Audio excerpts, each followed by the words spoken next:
Assalamualaikum warahmatullahi wabarakatuh. Kenalkan kami dari kelompok 5 akan menjawab pertanyaan dari nomor 5. Pertanyaannya yaitu jelaskan konsep dasar optimalisasi proses dalam pengelolaan operasional organisasi. Berikan contoh kasus yang sesuai untuk menunjukkan bagaimana optimalisasi proses dapat membantu dalam meningkatkan efisiensi dan efektivitas operasi. Baik, dan saya akan menjawab pertanyaan untuk konsep dari pengelolaan operasi organisasi.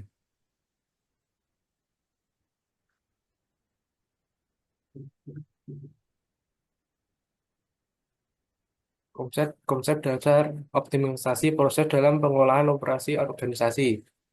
Upaya untuk meningkatkan efisiensi dan efektivitas operasi dalam suatu organisasi dengan cara memperbaiki atau merancang ulang proses-proses yang ada dalam agar lebih baik, lebih cepat, dan lebih murah, tanpa mengurangi hasil kualitas yang dicapai.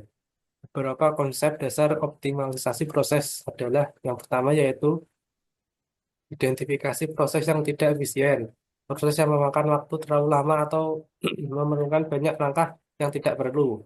Yang kedua yaitu analisis data, menggunakan data untuk menilai kinerja setiap proses dan menentukan area yang perlu diperbaiki. Yang ketiga yaitu penyederhanaan proses, mengurangi kompleksitas proses tanpa mengorbankan kualitas. Yang keempat yaitu penerapan teknologi, menggunakan teknologi untuk meningkatkan kecepatan dan akurasi.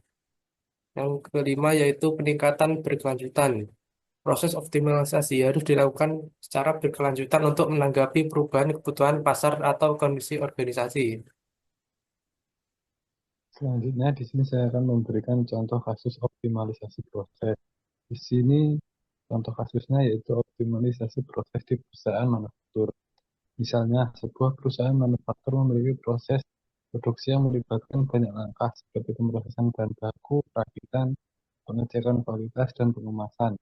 Selama audit ditemukan bahwa salah satu langkah itu pengujian kualitas memerlukan waktu yang cukup lama dan tidak konsisten.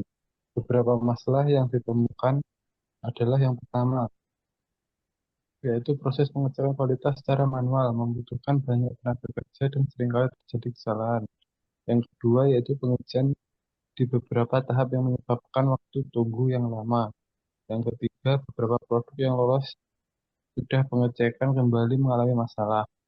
Langkah-langkah langkah-langkah optimalisasi yang diambil. Yang pertama yaitu pengujian kualitas, automatisasi pengujian kualitas, yaitu menggantikan pengujian manual dengan sistem otomatis yang lebih cepat dan akurat. Ini akan mengurangi waktu yang dibutuhkan untuk pengecekan dan mengurangi kemungkinan kesalahan manusia. Yang kedua yaitu redesign proses, yaitu mengurangi jumlah tahap pengecekan kualitas dengan mengintegrasikan pemeriksaan di titik-titik kritis, bukan di setiap tahapan produksi. Hal ini akan mempercepat alur kerja dan mengurangi waktu tunggu. Yang ketiga yaitu penggunaan teknologi, yaitu menggunakan software untuk pemantauan kinerja yang real time dan diidentifikasi cacat produk secara otomatis, mengurangi pemborosan waktu dan bahan. Yang keempat yaitu pelatihan karyawan, yaitu meningkatkan keterampilan karyawan dengan menggunakan sistem baru atau mengelola mesin otomatis akan membantu meningkatkan produktivitas dan mengurangi kesalahan. Selanjutnya yaitu hasil dari otomatisasi. Yang pertama itu waktu produksi dapat dipercepat karena pengecekan kualitas yang lebih efisien. Yang kedua yaitu pengurangan biaya karena penggunaan teknologi yang lebih hemat dan minim kesalahan manusia.